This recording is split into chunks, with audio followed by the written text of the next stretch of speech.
اعوذ باللہ من الشیطان الرجیم بسم اللہ الرحمن الرحیم انا انزلناہ فی لیلۃ مبارکۃ انا کنا منذرین، بے شک ہم نے اس کتاب کو برکت والی رات میں نازل فرمایا، بے شک ہم عذاب سے ڈرانے والے ہیں۔ اکثر مفسرین نے اس آیت کے حوالے سے یہ فرمایا ہے کہ یہ لیلۃ القدر مراد ہے اس سے، اور بعض مفسرین نے یہ فرمایا ہے کہ اس سے شب برات جو ہے وہ مراد ہے، لیکن جو صحیح اور اصح قول ہے جس کو علماء نے آگے روایت کیا ہے وہ یہ ہے کہ اس سے لیلۃ القدر مراد ہے۔ اور لیلۃ القدر کے حوالے سے بہت زیادہ چیزیں جو ہے وہ مشہور و معروف ہے، جو کہ اس انداز سے آگے بیان کی جاتی ہے کہ اگر اس کو نہیں کیا جائے گا تو گناہ گار ہوگا بندہ۔ بہت ساری ایسی چیزیں ہیں، اور کچھ حضرات یہ ہیں کہ جو فیس بک پر اور یوٹیوب پر، فیس بک پہ پوسٹیں لگا رہے ہیں اور یوٹیوب پہ ویڈیو بنا رہے ہیں کہ اس کے روزے نہیں رکھنے چاہیے، اور بھی بہت ساری چیزیں ہیں کہ یہ جو نوافل پڑھے جاتے ہیں یہ نہیں کرنے چاہیے، اسی طریقے سے نوافل جماعت کے ساتھ نہیں پڑھ سکتے، اور بھی بہت ساری چیزیں ہیں، ان کو میں بچوں کے سوالات کے ساتھ جو ہے وہ ایک ایک کر کے بیان کرتا ہوں۔ ابھی کیا یہ شب کی رات جو ہوتی ہے اس پہ یہ حلوہ یا میٹھی چیز بنانا صحیح ہے یا ضروری ہے، یا کوئی اس میں نہیں بنائے تو گناہ ہوگا؟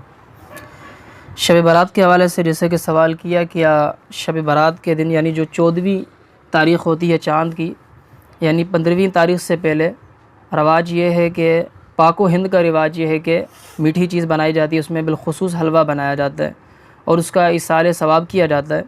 تو اس کے حوالے سے عرض یہی ہے کہ کسی بھی مفسرین نے، کسی نے بھی، کوئی بھی علماء کرام یہ بیان نہیں کرتا کہ یہ کرنا جو ہے فرض ہے، واجب ہے، سنت ہے، کچھ بھی نہیں ہے، ایک مستحب طریقہ ہے جو بزرگوں سے چلا ہوا آیا اور ہم اس کو عمل کرتے ہیں، اور یہ ایسا کوئی طریقہ نہیں ہے کہ جس کو کرنا ناجائز ہو، اور قرآن و حدیث میں صراحت ہے اس چیز کی کہ ایصال ثواب کر سکتے ہیں۔ تو جب قرآن و حدیث میں بالکل ایک چیز کی صراحت ہے کہ ایصال ثواب کر سکتے ہیں، تو بالخصوص شعبان کی 14ویں اور 15ویں کو ایصال ثواب کرنا تو اور زیادہ افضل و اعلیٰ ہے۔ تو اس لیے اگر کوئی حلوہ بنائے تو بالکل بنا سکتے ہیں۔ اور ایک مفتی صاحب ہیں جن کا دیوبند میں بڑا مقام ہے، مفتی تقی عثمانی،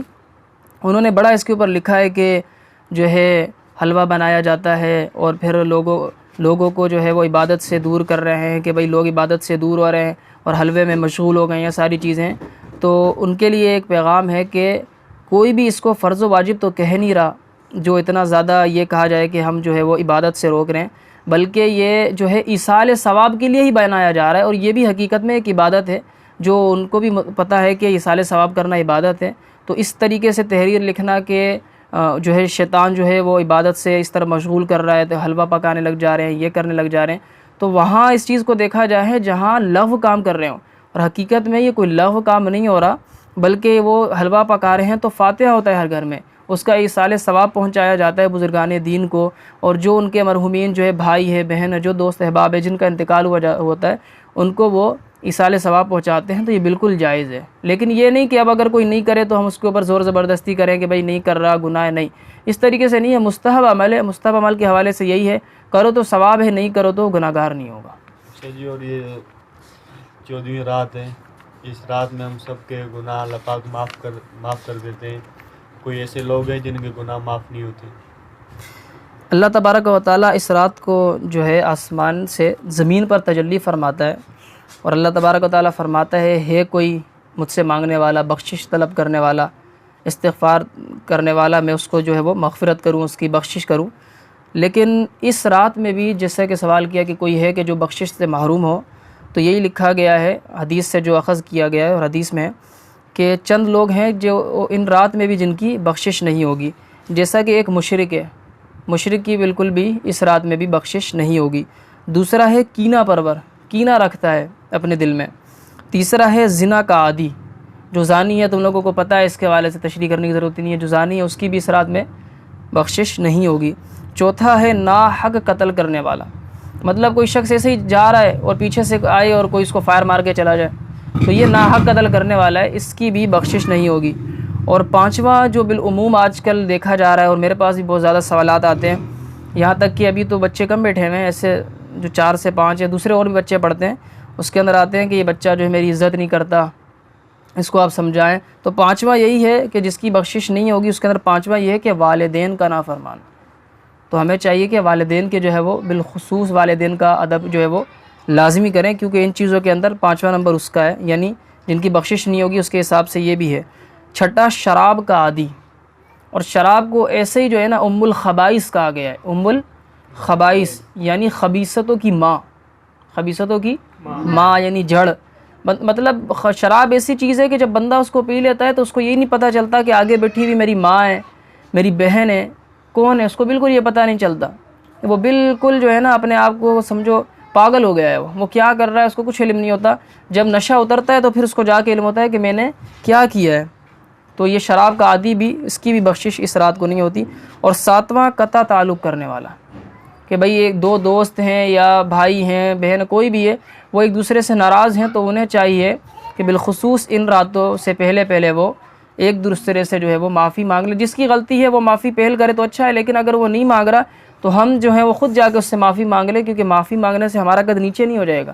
بلکہ یہ ہے کہ ہم قطع تعلق کرنے والوں سے بچ جائیں گے۔ لیکن اب یہ کرنا کہ ایک میسج چلا دینا، کوئی جو ہے 70-80 دوستوں کو ایسے ہی بھیج دینا کہ بھائی مجھ سے غلطی ہو گئی ہے، معاف کر دو، معذرت یہ وہ، چلو اس کے اندر ایک تو یہ ہے کہ اگر ایک طریقہ یہ ہے کہ بندہ معاف کر دے گا، لیکن دوسرا طریقہ اس میں یہ دیکھا جائے کہ یہ طریقہ جو میں کر رہا ہوں، کسی کا میں نے مال جو ہے وہ چوری کیا ہوا ہے، کسی سے میں نے جو ہے وہ لڑائی کی ہوئی ہے، اس کو مارا ہے، یا کوئی بھی کسی سے مسئلہ کیا ہوا ہے، تو بندہ اس کے پاس جائے اور جو ہے شرمندگی کا احساس کرے۔ اب یہاں سے جو موبائل میں ایک SMS بنایا ہوا ہے اور وہ بالکل جو ہر کسی کو فارورڈ کر دیں کہ اس کو بھی کہ بھئی مجھے معاف کر دینا، یہ ہو گیا اس رات سے پہلے فلاں، تو یہ ایک طریقہ ہے کہ کچھ لوگ تو اس سے ناراض ہو جاتے ہیں کہ یار یہ کیا مذاق بنایا ہوا اس نے، تو ہم معافی کے چکر میں یہ نہیں ہو کہ گناہ گار ہو جائیں، کیونکہ اس کے پھر دل آزاری ہوگی، دل آزاری ہو رہی ہے نا کہ وہ سوچ رہا ہے یار کیا یہ طریقہ ہے، اتنا مجھے مارا اس نے، اگر کسی کو مارا یا کسی کی تم نے حق لیا ہوا ہے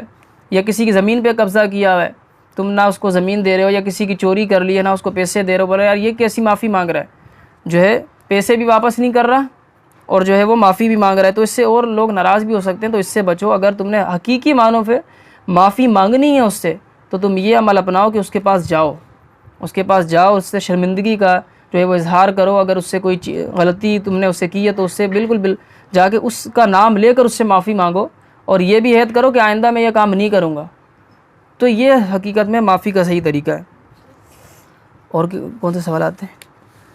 سر آپ سے اور یہ سوال تھا کہ جو شب برات کی رات ہوتی ہے، بابرکت رات ہوتی ہے، اور لوگ اس میں آتش بازی کر رہے ہوتے ہیں، تو آپ تھوڑا واضح کیجیے کرنا کیسے ہے؟ سال میں 2 راتوں کے حوالے سے بالخصوص کہا گیا ہے کہ یہ بابرکت رات ہیں۔ سب سے پہلے تو لیلۃ القدر 27ویں رمضان کی 27ویں رات، لیلۃ القدر کے بعد جو رات کو کہا گیا ہے کہ یہ سب سے افضل ہے وہ شب برات یعنی آج کی رات ہے۔ تو اس کے اندر ہمیں چاہیے کہ ہم عبادت کریں، کیونکہ اللہ تبارک و تعالی آسمان سے زمین کی طرف تجلی فرماتا ہے، تو ہمیں چاہیے کہ جب حضور علیہ الصلوۃ والسلام نے احادیث میں فرمایا بھی ہے کہ کتنی تعداد میں کتنے لوگوں کی جو ہے وہ مغفرت و بخشش ہو جائے گی، بہت احادیث اس کے اوپر آئی ہیں۔ میں ویڈیو کو جو ہے وہ سمیٹنے کے حوالے سے کہ زیادہ بڑی نہ ہو جائے اس لیے حدیثیں نہیں پڑھ رہا ساری، لیکن بہت ساری احادیثیں آئی ہیں کہ جن کا ہم بالکل اس کو شمار نہیں کر سکتے کہ کتنے بندوں کی مغفرت ہوگی، لا تعداد بندوں کی مغفرت ہو جائے گی، اور اللہ تعالیٰ مغفرت فرما کر ہمیں آگ سے بچا رہا ہے، اور ہم یہ کام کر رہے ہیں کہ ہم خود جو ہے آتش بازی کر رہے ہیں، پٹاخے پھاڑ رہے ہیں، اور اس رات میں دیکھا جائے تو بہت لوگ عبادت کی طرف گامزن ہوتے ہیں، تو ان کا کتنا خلل ہوگا، نماز پڑھ رہے ہیں تو کتنا اس میں خلل ہو رہا ہے، اگر قرآن پڑھ رہے ہیں تو پٹاخہ پھٹ رہا ہے، جیسے کہ ابھی ہم مدرسہ پڑھ رہے ہیں کتنے بار پٹاخے پھٹ رہے ہیں۔ تو اس کو یہ چاہیے کہ والدین اس کو دیکھیں نا، وہ کیوں پیسے دے رہے ہیں اس چیز کے، والدین کیوں پیسے دے رہے ہیں کہ بھائی پٹاخہ لے رہا ہے، کچھ تو والدین یہ ادھر پیش کرتے ہیں، بچہ ہے ہم ناراض ہو جاتا ہے، منع کرتے ہیں تو رونے لگتا ہے، بھائی اگر وہ آپ سے کوئی غلط چیز مانگ رہا ہے تو آپ اس کو لازمی منع ہی کریں گے۔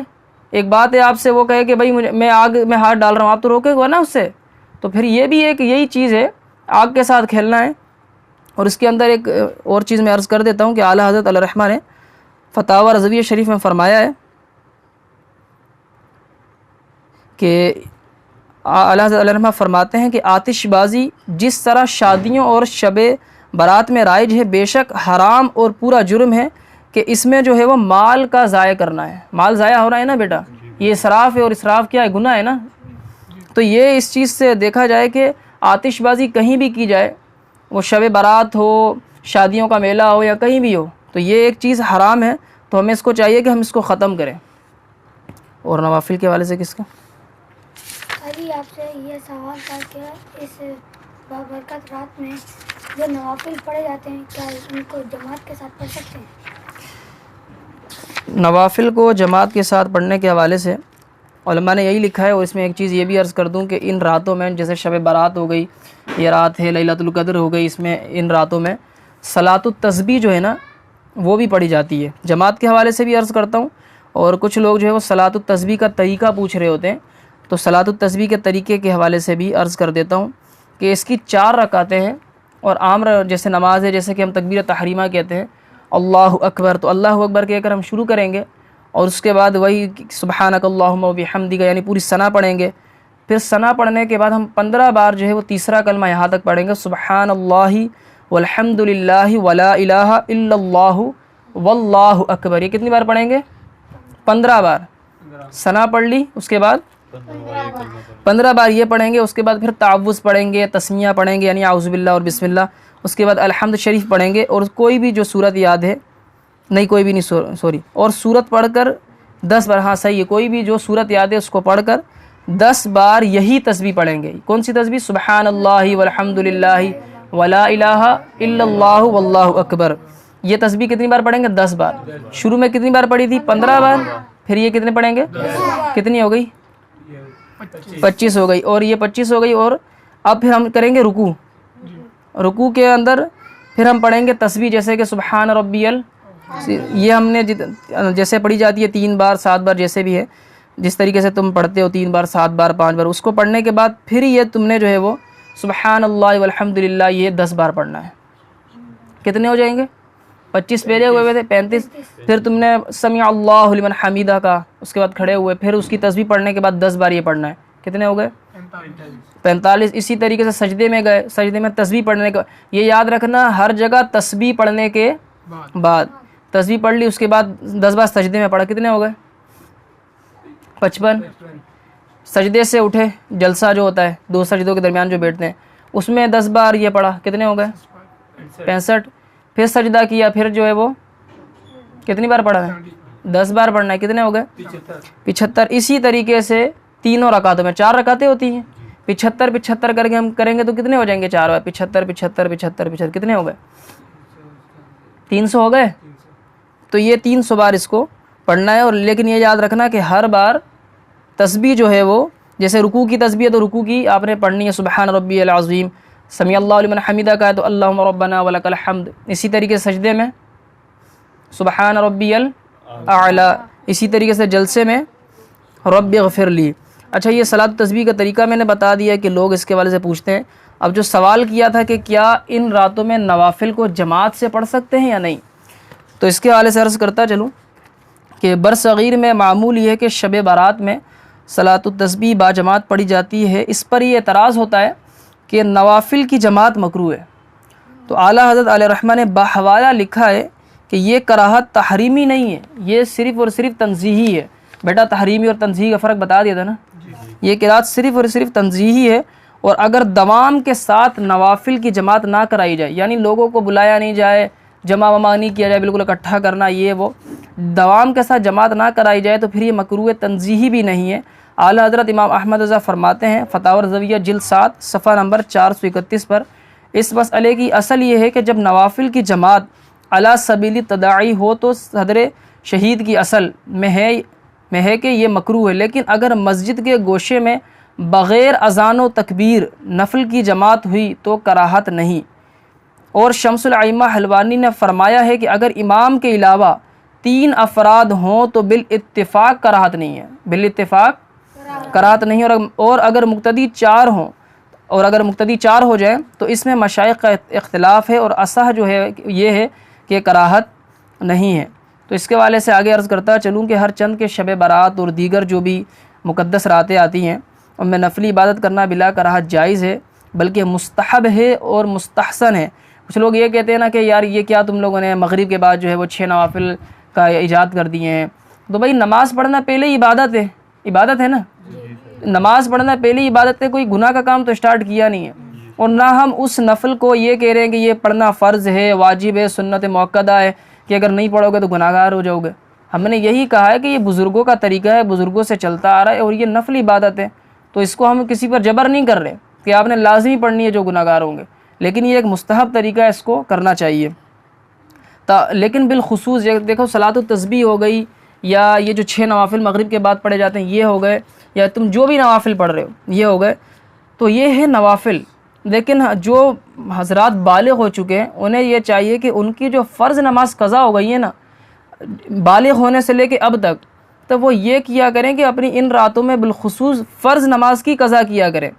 فرض نماز کی، کیونکہ ہم سے جو سوال ہوگا نا وہ فرض نماز کے حوالے سے ہوگا کہ بھئی تم نے فرض نماز مکمل پڑھی تھی، پتہ ہے نا میں نے کیا بتایا تھا کہ کون سا سوال سب سے پہلے ہوگا؟ نماز کے حوالے سے پہلا سوال ہوگا کہ اگر نماز صحیح پڑھی ہے تو صحیح ہے، اور اگر نہیں پڑھی ہے تو نقصان میں جاؤ گے، بتایا نا اسے؟ تو ہمیں چاہیے کہ ہم ان بڑی راتوں میں بالخصوص جو قضا نمازیں ہو گئی ہیں ان کا اہتمام کریں کہ ہم ان قضا کو مکمل کریں، ان قضا کو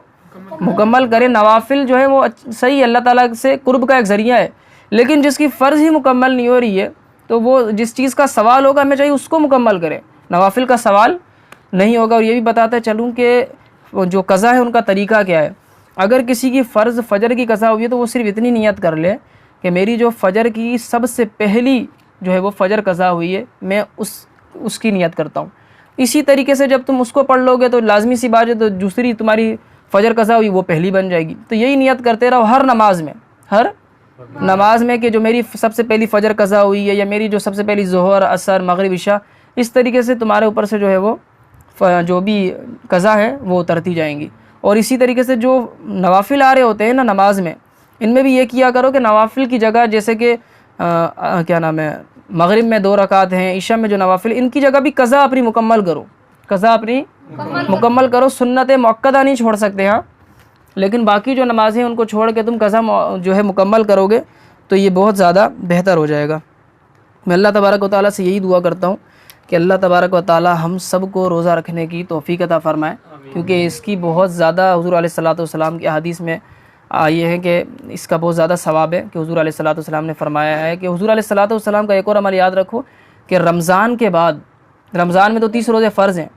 لیکن رمضان کے بعد جس مہینے میں حضور علیہ الصلوۃ والسلام نے سب سے زیادہ روزے رکھے نا وہ شعبان کا مہینہ ہے، وہ شعبان کا مہینہ ہے کہ اس میں حضور علیہ الصلوۃ والسلام سب سے زیادہ روزے رکھا کرتے تھے۔ حضرت عائشہ صدیقہ رضی اللہ تعالیٰ سے روایت موجود ہے یہ کہ حضور علیہ الصلوۃ والسلام سب سے زیادہ روزے رکھا کرتے تھے۔ اس سوال کا جواب دیا میں نے؟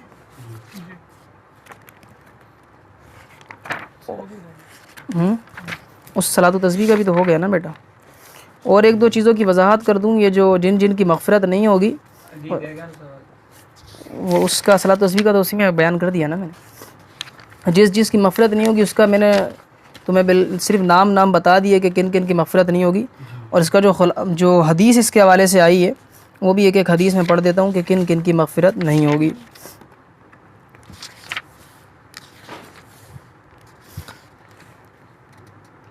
قطع رحم کی وجہ سے شب برات میں دعا کی قبولیت سے محروم ہونا، یعنی ان کی دعا قبول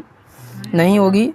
تو اس کے حوالے سے صحیح بخاری کی حدیث ہے، ترمذی میں بھی موجود ہے، مصنف عبدالرزاق میں بھی ہے، مسند احمد میں بھی ہے کہ قطع رحم کی مذمت میں حدیث یہ ہے کہ حضرت جبیر بن مطعم رضی اللہ تعالیٰ عنہ بیان کرتے ہیں کہ رسول اللہ صلی اللہ علیہ وآلہ وسلم نے ارشاد فرمایا قطع رحم کرنے والا جنت میں داخل نہیں ہوگا۔ ایک حدیث میں سب کے حوالے سے بتا دوں۔ اسی طریقے سے جو عادی شرابی ہے نا، شراب کا عادی ہے، اس کے حوالے سے بخاری کی حدیث ہے، حضور علیہ الصلوۃ والسلام نے فرمایا ہے کہ حضرت ابن عمر رضی اللہ عنہ بیان کرتے ہیں کہ ہر نشہ آور چیز خمر شراب ہے اور ہر نشہ لانے والی چیز حرام ہے، اور جو دنیا میں شراب نوشی کرتے ہوئے مر گیا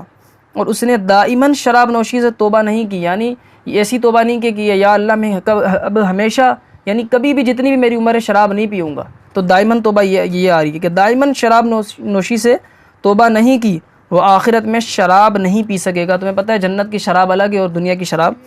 الگ ہے۔ اور ایک اور حدیث میں ہے کہ حضرت ابن عمر رضی اللہ عنہ بیان کرتے ہیں کہ رسول اللہ صلی اللہ علیہ وسلم نے ارشاد فرمایا اللہ سبحانہ شراب پر لعنت فرماتا ہے، کیا؟ لعنت فرماتا ہے، اور اس کے پینے والے پر اور اس کے پلانے والے پر بھی لعنت فرماتا ہے۔ بیٹا غور سے سنو ان چیزوں کو اس کے پینے والے پر اور اس کے پلانے والے پر اور اس کی فروخت کرنے والے پر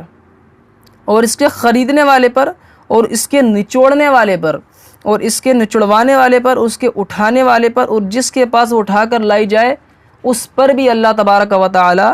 لعنت فرماتا ہے۔ تو ان ساری چیزوں کو سامنے رکھنا چاہیے۔ اور ایک عمل جس کو ہم کچھ سمجھتے ہی نہیں ہیں، چغلی کرنا۔ کیا کرنا؟ چغلی کرنے کے حوالے سے بھی حدیث سنو کہ چغلی کھانے کی وجہ سے بھی شب برات میں دعا کی قبولیت نہیں ہوگی، بندہ محروم رہے گا۔ غیبت اور چغلی میں یہ یاد رکھنا بیٹا فرق ہے، غیبت اور چغلی میں فرق ہے۔ یہاں جو الفاظ ہیں وہ غیبت کے ہیں۔ کسی مسلمان کو رسوا کرنے کے لیے اس کے پس پشت، مطلب اس کے پیٹھ پیچھے، پس پشت یعنی پیٹھ کے پیچھے اس کا عیب بیان کرنا غیبت ہے۔ اور دو مسلمانوں میں فساد ڈالنے یا ان کو لڑانے کے لیے ایک کی بات دوسرے کو پہنچانا، یہ چغلی ہوتی ہے، یہ چغلی ہوتی ہے۔ حضرت حذیفہ رضی اللہ عنہ بیان کرتے ہیں کہ رسول اللہ صلی اللہ علیہ وسلم نے فرمایا چغل خور جنت میں نہیں جائے گا۔ بیٹا ان چیزوں پہ تم زیادہ جو ہے وہ غور کرو، کیونکہ جب بندہ طالب علمی کے دور میں ہوتا ہے تو لازمی آگے پیچھے چغلی بیان کر رہا ہوتا ہے کہ یہ ٹیچر اس نے یہ نہیں کیا، اس نے یہ نہیں کیا۔ اللہ تبارک و تعالیٰ سے دعا ہے کہ اللہ تبارک و تعالیٰ ہمیں چغلی سے، شراب سے اور بالعموم یہ ساری چیزوں سے جن کی آج کے رات میں مغفرت نہیں ہوگی، ان سے ہمیں محفوظ فرمائے، اور ہمیں روزہ رکھنے کی جو ہے وہ توفیق عطا فرمائے، اور ہمیں ہر جائز کام کرنے کی توفیق عطا فرمائے، اور ہمیں ہر حرام کام سے بچائے، اور ہمیں اس سے بھی بچائے کہ ہم حلال کام کو حرام کہیں۔ جیسے کہ کچھ لوگ کہتے ہیں نا کہ یہ جو تم نوافل پڑھ رہے ہو، یہ جو تم روزہ رکھ رہے ہو، یہ کام بدعت ہے، یہ جو ہے وہ نہیں ہوتا آیا، یہ کام بدعت ہے۔ اور انہوں نے ایک چیز کی رٹ لگائی ہوئی ہوتی ہے کہ یہ کام بدعت ہے۔ تو ہمیں ہر جو حلال کام ہے اس کو حرام کہنے سے بھی اللہ تبارک و تعالی بچائے۔ وما علینا الا البلاغ المبین۔